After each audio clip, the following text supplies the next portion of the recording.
why not put your money to work?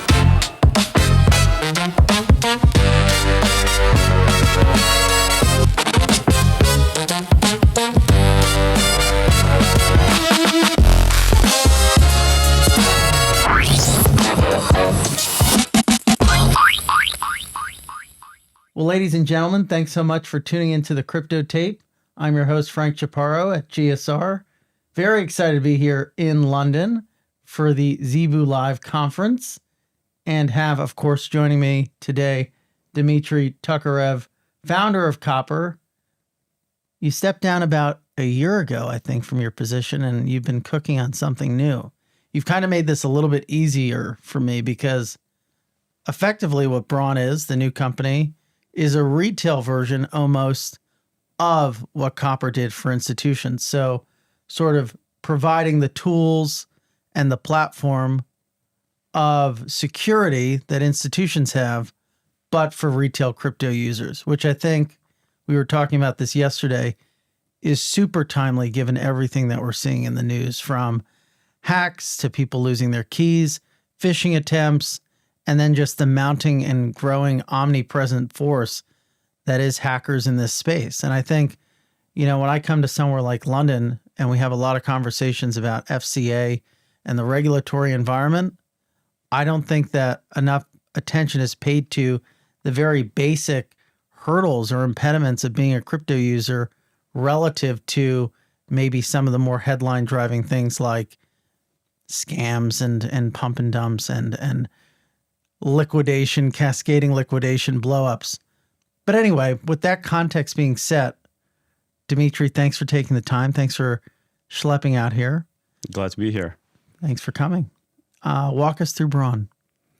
There is a technical version, which is Bron is a MPC-based non-custodial wallet with seedless recovery and with features which protect you against things that you've mentioned, like fraud, crime, kidnappings, hacks, and so on and so forth. But more on the storytelling, philosophical side of things. A year ago, maybe slightly more than a year ago, I think that was Q1 24. We started moving on a Copper side towards more TradFi and started sort of having less DeFi features. So I started looking around as to what's possible out there for individuals, like what do individuals are using? Because all my crypto has been at Copper for the last 8 years. And what I found is that there is a massive gap to how large guys, institutions are handling their digital assets versus what retail is doing these days. And that was quite interesting because on the institutional side, when we talk about institutions, we're talking about hedge funds, VCs, foundations, governments, and so on and so forth. None of these guys writing down seed phrases. Like, that's just not a thing. And in the last 8 years, I lost maybe 50% of the deals that came through the door at Copper, and I lost it generally. I thought you were going to say 50% of your money. No. I was going to say cut from the same cloth. No. I mean, on that side, there has been definitely some volatility, but I'm talking about just generally as a business, 2, 4, 5 firms, right? But it never happened that you basically talk to an institutional guy and say, like, you know what, we're good. We're just going to write down the seed phrase. And I think retail still believes that institutions do that they do walk around with $20 million, $50 million on a stick around town, but that's just not the case. And that sort of triggered thinking about why not make this technology available to individuals, to a wider market. Ultimately, it's tech, right? It's possible. So that's where an idea of Bron started emerging. And then with regards to Copper, I think it was 29th of April where we had a strategy day. And I remember Val, Chief Product Officer at that time, was giving a presentation of how we can lift and shift Copper's platform into a bank to enable a bank to be basically crypto native, etc. And I'm like, guys, listen, like I I don't want to sell to banks. Like I don't want to go like from bank to bank and explain like why they should be enabled for crypto. And then I think Steph, the CTO, said, Dmitry, why did you hire us? And I look around the room and everyone's confused. There's like 12 people there going, and they're all ex-banks, ex-financial services, ex-financial software. And I go like, shit, I'm in the wrong room. So I went next day to some of the board guys and said, listen, I think we got a phenomenal team. And I think the opportunity for Copper is to go down that route and to bring Wall Street and City towards crypto close and help basically enable all these players because the bull market is coming. Like we're anticipating that. I said, and I said like, and I want to focus on getting what we've built towards larger market, towards retail, so that the people don't need to basically be paranoid around what do you do with the seed phrase and all the things that you've mentioned, because it's just a natural evolution of the technology, right? You know, we're still super early, and it seems like it's just not going to be a thing in 10 years' time, and it needs to be easy.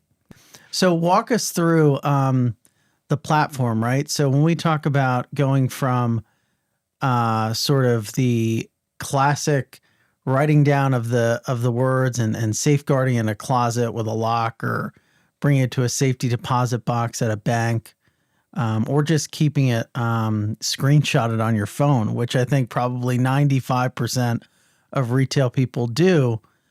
What are you enabling? So on that, the stats are the following. Is it 95%? It's 65%.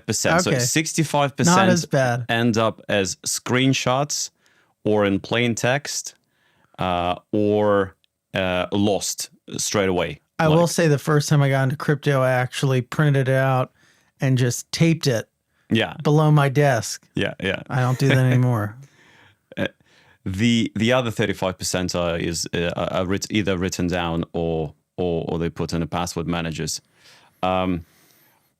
But yeah, I mean, look, like the stories are out there. You know, you got a story of James Howell or Howells that lost his hard drive with 7,500 bitcoins. Is this the guy who was digging through the trash in the UK? That's right. He bought that landfill and basically spent 10 years looking for that hard drive. We got stories that one guy who basically got a backup and put it in a bank, but a bank burned down in LA fires.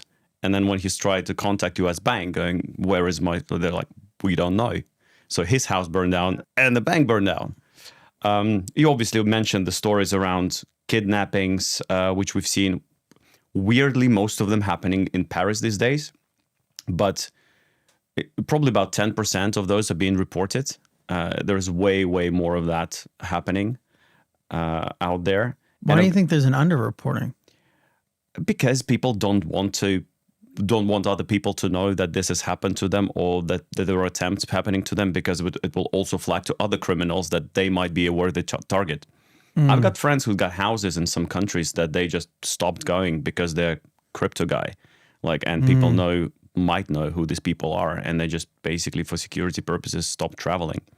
So it's pretty scary, and it's called the $5 range hack, right? So basically you rock up to somebody and ask politely to give up your crypto. So, and historically that has been associated with the cost of self-custody, right? Either that, or you basically need to give your crypto to someone else to store. So, I mean, there are obviously other avenues of attacks and ability to steal other people's crypto. Social engineering. So you've had quite a lot of cases where Google, well, people would call and pretend to be from Google, from Gemini, from Coinbase, from Binance, and in a very convincing fashion ask people to move their crypto or provide them with a recovery phrase of their wallet, basically, that's apparently they're under some threat. And the last but not least is Lazarus. Do you know the North Korean hacking group? Yeah, I don't think people understand who Lazarus is. Because there are hackers, and then there are. He was the man whom Jesus brought back from the dead. I think. Like, so North Korea's got what, 30 million people, 25 million people, something like that. Okay, demographic expert on North Korea sitting across the room. It's important because it's a country where there is no OpenAI or Palantir or basically like some smart other like startups or big tech firms that people can go and work for. All smart. Imagine like inside the country, all the smartest people, all the smartest math and STEM students, they all get vacuumed into one place, which is Lazarus. So it's the smartest people of a 30 million people country that basically working in one shop. They're also known as APT 38. APT stands for Advanced Persistent Threat.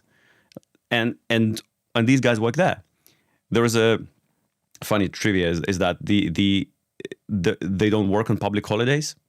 So security room has a public holidays calendar, basically where it's like literally you have a canary perimeter around your infrastructure, which basically means that if somebody's trying to do something funny, like tries to send some injections or whatever, the canaries fly up and basically just shows that somebody's trying to do something to.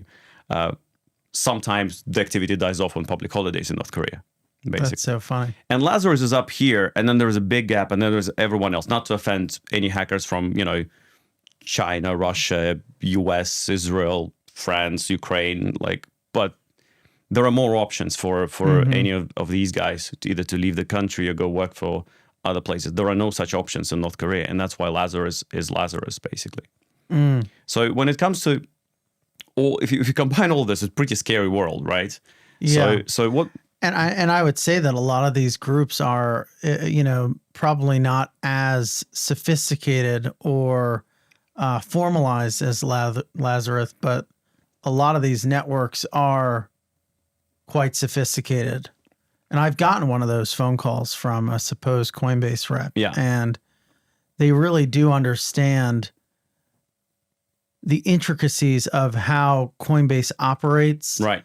They understand the sort of almost like the sales approach. There are customer service reps at banks that have less of a respectful demeanor or of a certain tonality and just sort of a very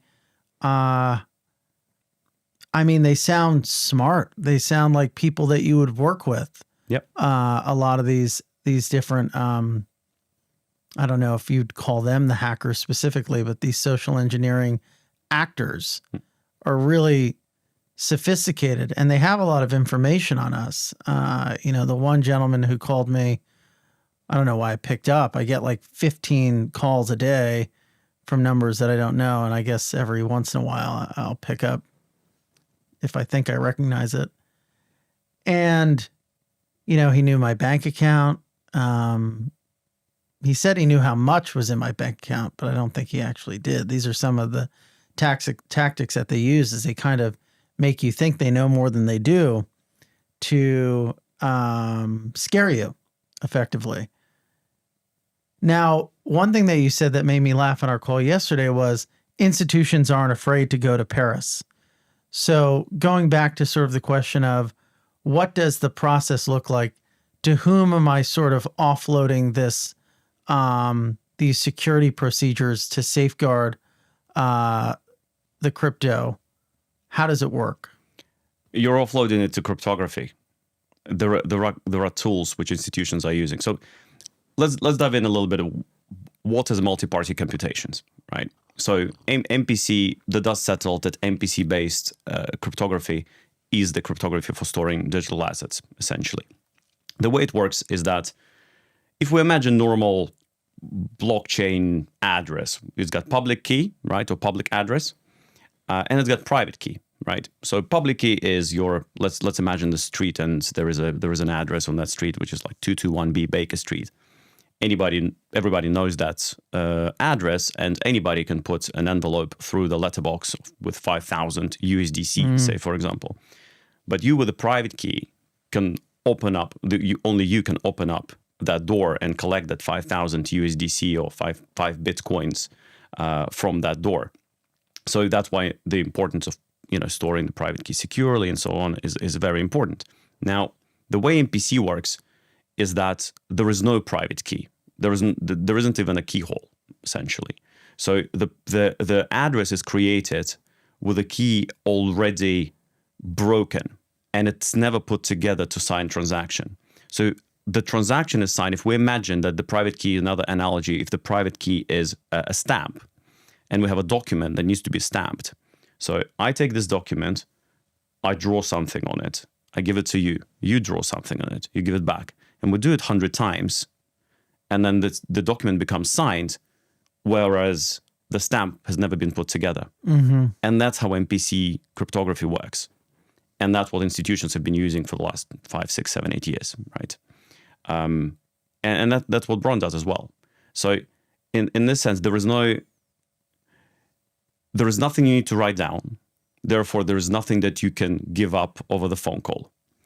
You can also set out policies of how one of the pieces operates. So, for example, you can say that, hey, if it's certain times of the day, I should not be able to pass the document back and forth. Or that if I've done over, 1 Bitcoin worth of transactions, then I need a security delay for 6 hours. Or if I've done over 5 Bitcoins worth of transactions cumulatively over the last 48 hours, I want now Frank to co-sign a transaction with me. So it's essentially 2 postulates there is that if you've lost everything that you've ever created, it's still possible to recover because there are more pieces that can basically compute and recover your piece. And the second one is if somebody politely asks you to give up your crypto, you won't be able to. Mm-hmm. And the second hack is related to all of those things. One of the popular mechanics these days is in South Africa. They no longer ask you to open up even bank accounts. They ask you for your Coinbase, Binance, Bybit, OKX, any basically exchange account that you have on your phone. You get stopped on the road, and that's basically what people are doing these days, right? So those policies become extremely important very quickly. And that's why institutions are not afraid to go to Paris, because you cannot afford as a firm with $200 million of assets that one person goes somewhere and something happens to that person, or that person decides to defraud the firm and they can't. It's just not possible. We would have not been here as a space if that would have been possible. So it exists, and it exists already at a large scale. Now they can be afraid to Paris to go for the main reason, which is the French. No, I'm just kidding. We can cut that. It's you're in the UK. We're in the UK. We can make fun of the French, I think. Yeah, it's a must. So one thing that is interesting, there's obviously the security concerns of being a retail user in crypto and operating in the sort of status quo way that we have for the past decade and a bit. But it's also just bad UX, bad UI, and difficult and annoying. And it's almost surprising that we've gotten this far to this point of where we are with that impediment in place, that standard way of doing things. But at the same time, I'm curious, why now, right? This doesn't feel like the retail moment of crypto. Crypto retail exchange volumes aren't as high as they were. NFTs are still somewhat dusting off or licking the wounds of 2021. Even from a media perspective, I don't think we're seeing the same traction, the same influencers and eyeballs that we did in the previous cycle under the Haslion reign of Sam Bankman-Fried. But you guys are doing this now. You've managed to do 2 Herculean things, which is bring back a retiree sommelier who used to work at Copper. He brought him back almost like Lazarus was brought back. And I think that GSR is invested, so that's another huge stamp of approval. Why now? Is this the right time to bring a retail product to market? Or do you feel like you might have missed an opportunity not taking your suit out of the closet and sitting in front of bank executives? I'm very happy not to sit in a suit. That's for sure. There is a lot to unpack there. on one side, you're right. You're absolutely 100% right. So when I was in B2B space, not so long ago, like 9 months ago or something, and you talk to people and go like, come on, this is easy. You should understand that, etc. And these are very highly paid people. You know, they can make hundreds of thousands of dollars in salaries. And you go like, how do you not get those things? Then you go to retail and you go like, holy shit. Like I've had a friend who basically just, well, I still have that friend. Is a tech investor of 20 years, a very smart guy. And he stared at the QR code for 2FA for like 2 minutes. He's like, Dmitry, I don't know what it is. I'm like, what would you? So I'm like, how does he do restaurants today? Well, he knows what QR is. He just doesn't know how to install QR like code as a 2FA in your Google Authenticator or something like that. It's like, so, but it was interesting to me from user experience standpoint. Like, so you're telling me that you've never had the experience of installing 2FA? Like, no. I'm like, what do you do for emails? Like, nothing. So it turned out that he's got under his email on one of the exchanges, he's got 1.2 mil of Bitcoin sitting there, and a password to his email is in 6 leaked databases. Really? And he's like, do I need to move it to Bron? I'm like, out of all people on the planet, you should move it to Bron like tomorrow, like right now, like this is insane. So with that in mind, I don't understand how basically the space has been functioning, where it's, you know, write down your backup. Here is a backup. Here is a password. Don't forget your PIN. Don't forget your password. By the way, watch when you sign what you sign. Like, I've got no idea how this has been functioning so far. So reducing complexity is absolutely must. And why now is, well, it's better late than never. Like, and this technology has been battle tested by institutions now that has invested their time and resources and, you know, audited everything throughout the last 4 or 5 years on it. It feels like it's the right time to bring it out. So this is generally on this particular piece around technology. When it comes to crypto space, and that's your second question is, you know, what's happening. I think we've gotten a little bit complacent as a space, whereas if something doesn't have a logic, we make an excuse, well, that's crypto. And what's an example? It's basically when you start asking, like, why is it worth that much? And you go like, well, because it's Tuesday. And you're like, well, that's not how mathematics works. Like, everything needs to have mathematical integrity. Because ultimately you will revert to the core value, right? So, and a lot of that in the space has been, it's worth that much because more people want to buy it. More buyers than sellers. Exactly. And that's not what this technology is about. What this technology is about is, and this is what generally excites me the most over the course of the next decade, is that the form under which asset is stored obtained a different property. What do I mean by that?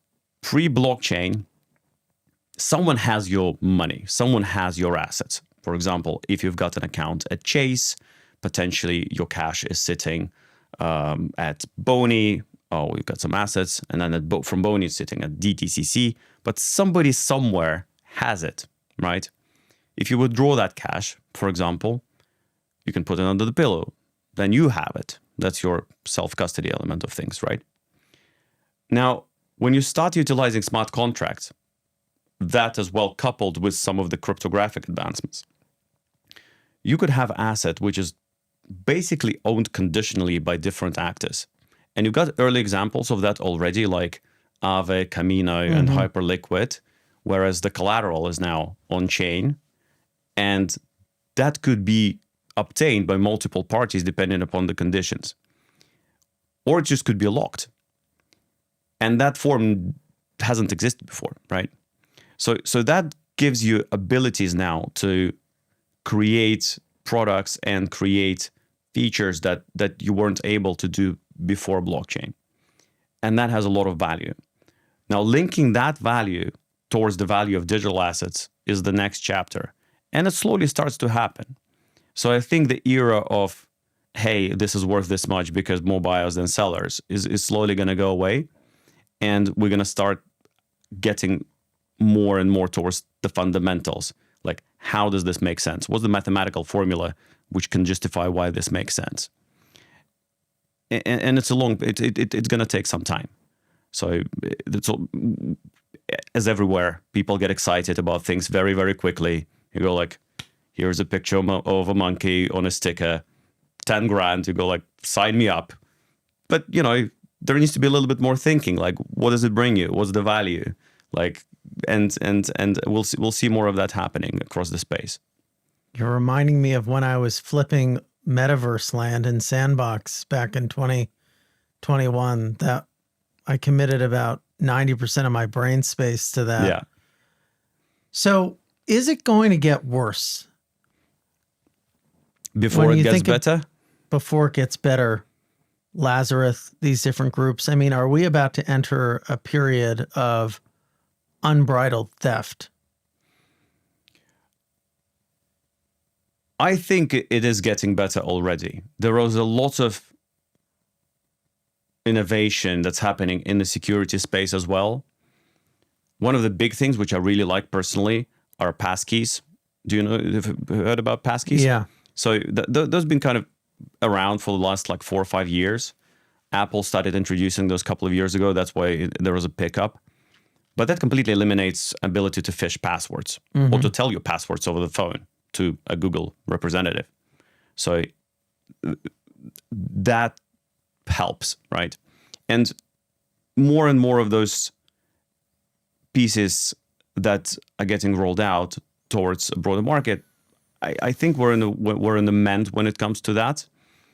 And people are getting more and more security savvy as well, because just, you know, naturally, you know, the younger people, they're more sort of aligned towards the latest tech trends and awareness that, you know, when somebody sends you a link, you don't necessarily need to click it with no reason, you know, and things like that. So I'm more positive on that front, especially seeing that there are certain products which are being rolled out there, which also help prevent those things. I think live threat detections would be super cool thing to have in the space. And I know there are a few players that are working on this, because if you think about it, blockchain is not the greatest. It's transparent. It's not the greatest tool to steal funds, right? So if you can basically capture the threat early on and just literally, like sanctioned wallet, for example, like nobody can work with sanctioned wallets. Like there's a dead money, like they're just sitting there, right? So if you can detect that early, like when the Bybit hack, for example, happens and stuff like that, and you can essentially make sure that nothing's going anywhere from those wallets anymore, I think that would be helpful for the space. So I'm more positive rather than anticipating that there's going to be a massive, theft spree or whatever. Thinking about the market generally, zooming out outside of Bron, what's interesting to you, and what do you think you can enable that's picking up some steam? Obviously, stablecoins and RWAs are becoming a huge focus for institutions, whether they're looking to launch their own stablecoins or, tokenized deposits. What's exciting you?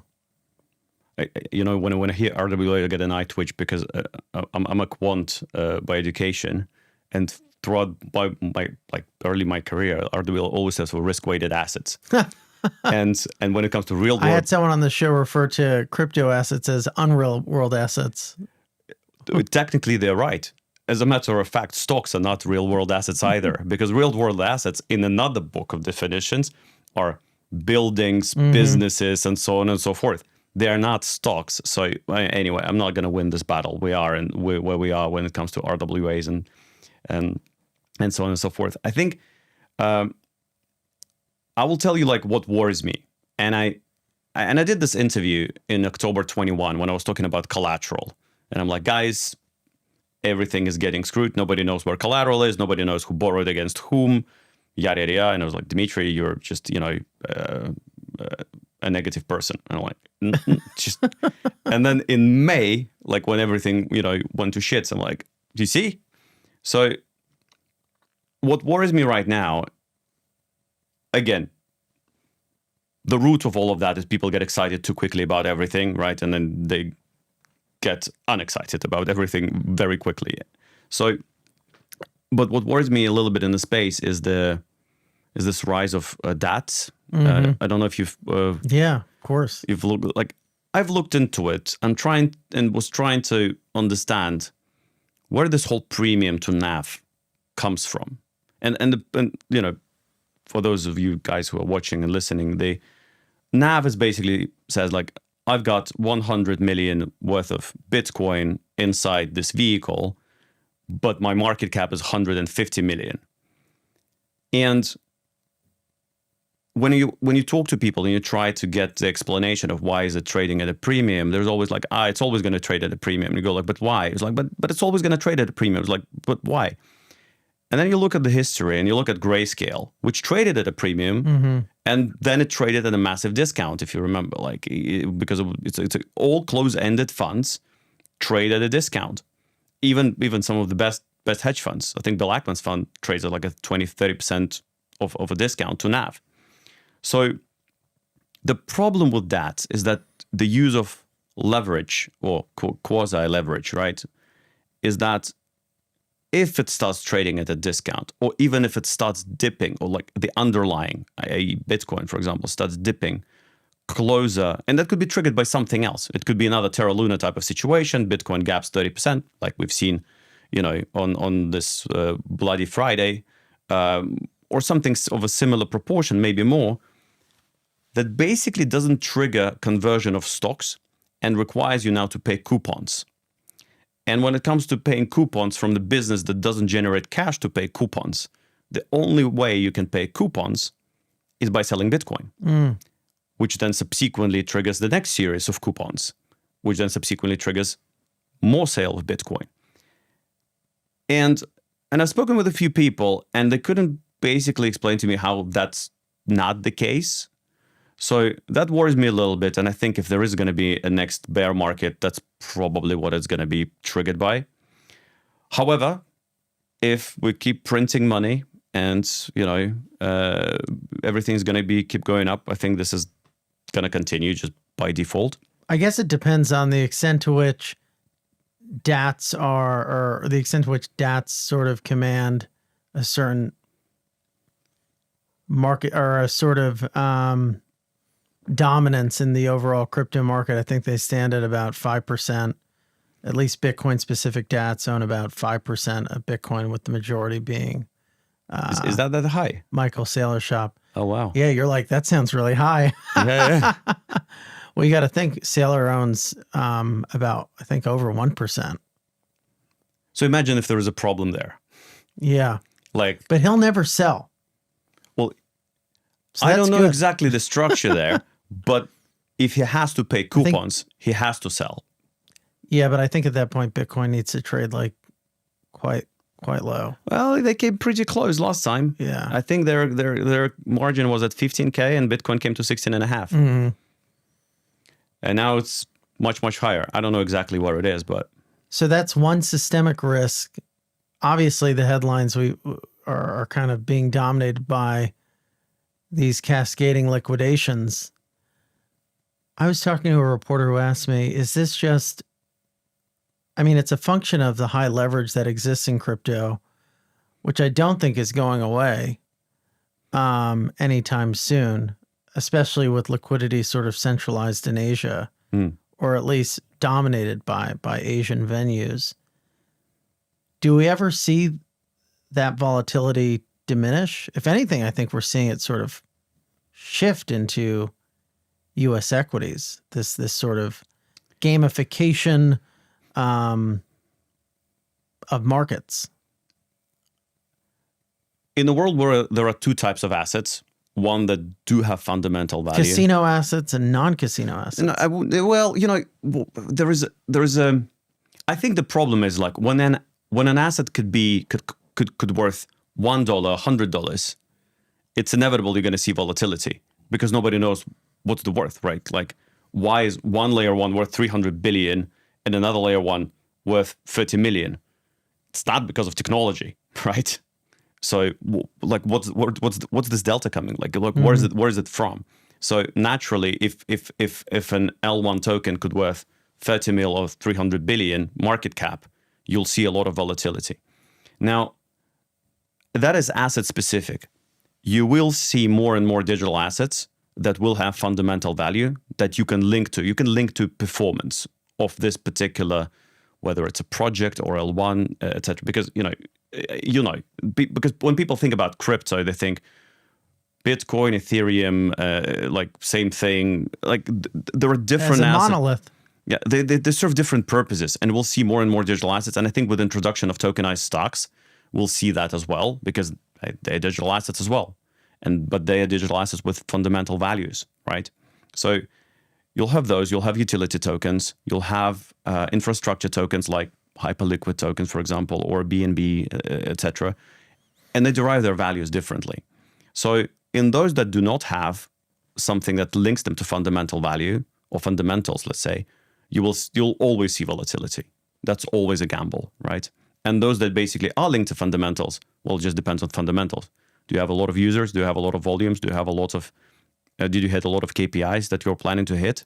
Great, this is your value. If not, this is your value. Walk us through the next 6 months as it pertains to Bron. What are you guys going to sort of unleash onto the market? User experience goes has an inverse relationship with security, right? And what we're optimizing is improving user experience whilst retaining the same level of security. Because where we came from, people are getting paid to use the platform, basically. Like in institutional space, there are employees of other firms that are getting paid salaries to use Copper or other platforms, etc. Now we're in a different world where people value user experience like much, much higher because they're not getting paid to do that. So that is the main challenge, and that is what we're working on, and making sure that there is less and less things that we put on a user to think about. We already don't ask you to do any backups, for example. You have complete freedom to lose your devices. No backups on Bron. You just don't need to write anything down. There are no passwords that you need to remember, and we want to improve that more and more. We rely on passkeys, we rely on biometrics, we rely on device level secure enclaves, encryption, and tools like that in order to achieve that. So for us, for the next 6 months, we're going to be focusing on that and bringing the product more and more to the masses, and working off the feedback as to what people think, how they want to improve it. And then there are a few interesting features that we're working on, which is going to be the next chapter. As to I sort of touched on it a little bit of how could you utilize cryptography to achieve things that were not possible before blockchain, and that coupled with smart contracts.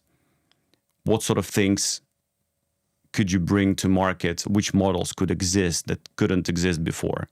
So it's super exciting, because I think this is I know that people fall in and out of love with crypto every 4 years. I went to Bitcoin funeral 4 times, but it's still the same. Technology is there, and let's not confuse the long-term mathematical expectation what this technology could bring. It's just going to take a while, right? And that's okay. I was hoping that we would be developing faster as a space. But we are where we are. Copper, obviously, raised hundreds of millions of dollars, is one of the most well-known, I think, institutional platforms, certainly in Europe, but definitely, globally as well. And you've seen many different cycles. What sort of impediments do you foresee for Bron? What could go wrong? What keeps you up at night?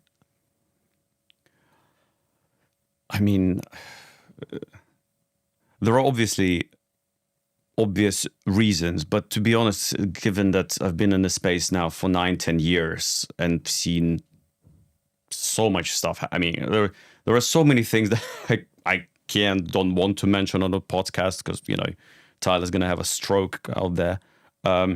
So I sleep pretty well these days. It's risk management is part of this profession and part of the space. And Not always. Well, it has to be always, right? It has to be always. Like, you always need to think about worst possible scenarios, not in a sense of if it's going to happen, but in a sense when it's going to happen. If you basically figure out like when that happens, what do? Then you can sleep absolutely fine. If you go like this and basically just hope this is not going to happen to you because it's not going to work. What's an example? I mean, look, like, for example, hacks, right? Like, what happens if you get hacked? Like, you complete, like, for example, I mean, look at what, because here's a misconception. People talk about like devices and people talk about some other, like, in reality, everything is very simple. You need to protect your interface. Consumer is like, they don't look, right? So if your interface got a problem, you got a problem. And it doesn't really matter which project you are, like whether you're centralized, decentralized, custodial, self-custodial. It's always like, unless you're prepared to sign raw transactions using terminal, like, there is an interface. If there is an interface, that means that the interface can get hacked. So what happens if that happens, basically, are the scenarios. And look, when we look at the Bybit hack, largest hack in history, not in crypto, in history, right? $1 billion. 1.5 billion. 1.5, right? They call that a yard. Yeah, they do. and it was amazing that, the guys had that much cash that they've generated to pay up. What if they didn't? Like, it would have been a total disaster, right? So and that happened basically because just a simple 36 lines of code. 36 lines of code inserted on a safe wallet interface, basically signed by ledger. Like, where is this whole, you see what I mean? Yeah. So it could be that simple, right? So those type of things always need to be taken into account. And on the institutional side, it is boring sometimes to go through like SOC 2 and ISOs and so on and so forth. And to be honest, these are not panaceas, right? Like, it doesn't get, like, this is like bare minimum. Mm-hmm. The true stuff comes in when you basically go to bug bounty hunters and go like, guys, 100K. They go like, couldn't find anything, go $1 million. There are people that basically will spend a year trying to hack you 24/7, basically, for $1 million. Like, and if they're successful, great for you. Mm-hmm. Because you're going to figure, like, this type of stuff that you need to be always taken into account. And this is like pen test, bug bounties, like tier 1. But at the very basic, like, do not give your production keys to an intern. Like, and that's what SOC 2 covers, right? I hope that's not happening anywhere. More often, I mean, that's what's happening everywhere, pretty much, basically. That the simplest, the stupidest stuff. People, you see, for any thief or a hacker, it's always risk reward, right? Like, what's the risk I'm taking? And that could be financial risk, as in how much resources I need to deploy. And what's the reward I'm getting, right? So it's like, the best way for your motorbike not to be stolen is to park it next to unlocked new beautiful Ducati, right? It's like, if you're not an attractive target, you're a waste of time. And that's basically what you want to be. That's what you want to become as a platform or as a person. If you're paranoid about your security, if you got like a bunch of things around you, if you or as a platform, if you made it so difficult that people go like, you know what, it's much easier to go through a leaked database of passwords and steal 1.2 million Bitcoin from a friend that I mentioned because he just couldn't bother with 2FA. Is he doing okay now? Is he on Bron? He's on Bron. He's fine. Okay, good. Perfect. Well, we'll leave it there. Thank you very much for having me. Thank you for coming. Thanks for coming out from all the way from where you came. I don't want to mention it. We're being very it's probably a good idea not to mention. Exactly. Yeah. You were just in Yemen, right? Oman. Oman. No, Oman's very nice. Dmitry, thanks so much. Thanks for Frank. taking the time. Thank you.